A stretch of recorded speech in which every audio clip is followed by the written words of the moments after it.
Avant de commencer ma plaidoirie, j'aimerais personnellement remercier chacun d'entre vous. Cher jury, cher public, chers contradicteurs, grâce à vous, je réalise l'un de mes vœux les plus chers, faire un soliloque fougueux devant une assemblée composée d'autres personnes que mes parents, mon chat ou mon miroir.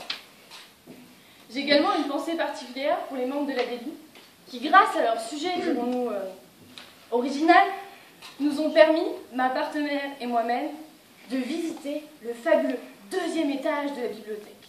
Enfin, nous avions une excuse pour visiter cette caverne remplie d'encyclopédies et de dictionnaires sur des sujets aussi divers que les homonymes, les synonymes, les acronymes ou encore les pratiques sexuelles. À l'étude de ces ouvrages, il nous est alors apparu que se jeter la cravate dans le derrière n'était pas encore une pratique référencée.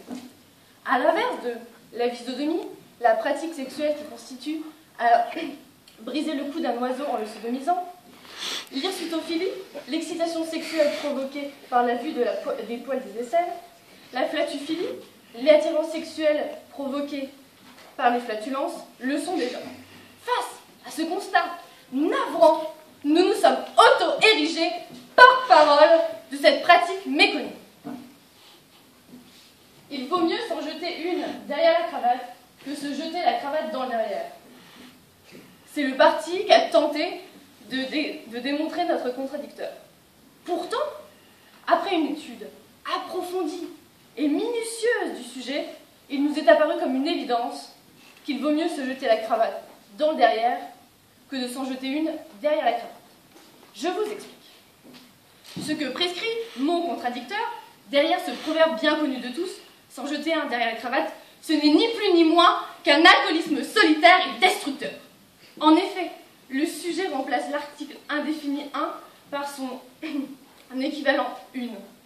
Nous ne parlons pas ici d'un verre ou d'un apéro bu entre amis après le travail, mais d'une, c'est-à-dire bel et bien la descente d'une chambre, voire d'une bouteille. Je ne me contenterai pas d'une lecture littérale du sujet, si on tient compte du fait que derrière la cravate, on trouve la chemise. Hors profession particulière, type coco-dancer, celle-ci va être immédiatement tachée si jamais on y jette telle quelle sa bouteille de Beaujolais ou de pastis pour ma coéquipière marseillaise. Plus sérieusement, l'alcool est un véritable fléau en France.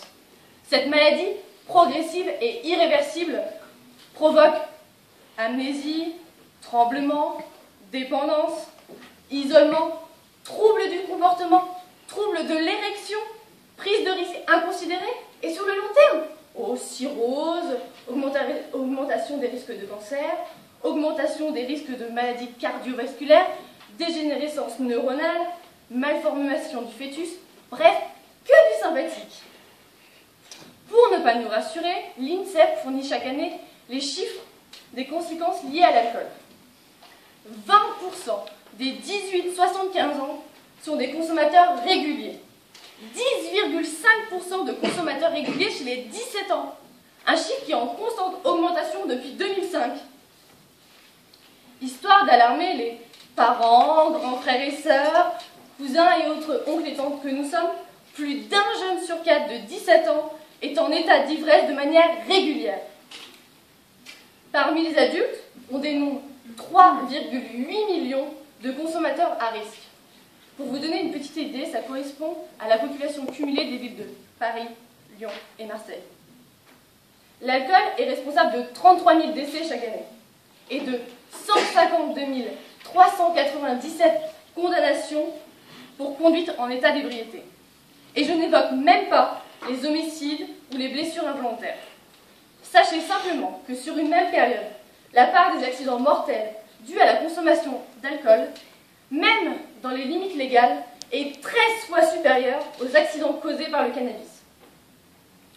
Pour autant, je ne prône pas l'abstinence totale. Je reconnais très bien qu'un verre ou deux, bu en terrasse entre amis, ça peut être un moment fort plaisant et convivial. Toutefois, s'en jeter un derrière la cravate sous-entend une consommation rapide, sans prendre le temps de s'asseoir et dénouer cette dernière. Au quotidien, le port de la cravate est réservé au domaine professionnel. Aussi, ce proverbe pourrait laisser penser que l'alcool permet de supporter les tracas et les inquiétudes liées au travail. Or, et j'attends que mon contradicteur m'apporte la preuve contraire, l'alcool n'est pas un bon collègue pour terminer un projet ou tenir des délais. Si le retrouvaille avec la bouteille sont pour le salarié le point culminant de sa journée, dans ce cas, ne vaut-il pas mieux démissionner, quitter son emploi en se jetant la cravate dans le derrière? Épictète, il y a presque 2000 ans, disait déjà « Il n'y a qu'une route vers le bonheur. C'est de renoncer aux choses qui ne dépendent pas de notre volonté.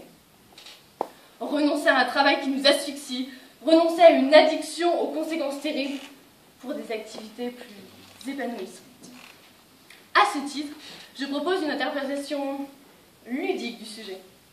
Au fin fond de la France, profondément ancré dans la campagne du Cher, existe un lieu unique, dédié aux amateurs du fist. Il s'agit d'une pratique sexuelle consistant à pénétrer le rectum avec des objets en tout genre, du poing au cône de chantier, en passant par les boules de pétanque. Pourquoi pas la cravate? À l'appui de cette illustration, rappelons que le plaisir sexuel est le meilleur stimulant de la dopamine et des endorphines. Ces hormones, dites du plaisir, libérées par l'hypothalamus et l'hypophyse pendant et après un exercice physique soutenu. Au moment de l'orgasme, leur augmentation brutale va provoquer un état d'extase et de bien-être. Bref, un bien-être immédiat. La consommation d'alcool peut également provoquer cet état de plénitude. Mais s'agissant de l'acte charnel, aucun risque de dépendance à craindre. Certes, ce genre de pratique conviviale peut ne pas convenir à tout le monde. Mais ne vaut-elle pas mieux qu'un alcoolisme solitaire? Pour finir, cher jury, cher public, chers contradicteurs, vous qui, à l'approche de l'été, allez repeupler les salles de sport et renoncer aux raclettes et autres chocolats de Pâques, sachez qu'un verre de bière correspond à 140 calories et un verre de whisky à 380. Pensez à vos silhouettes.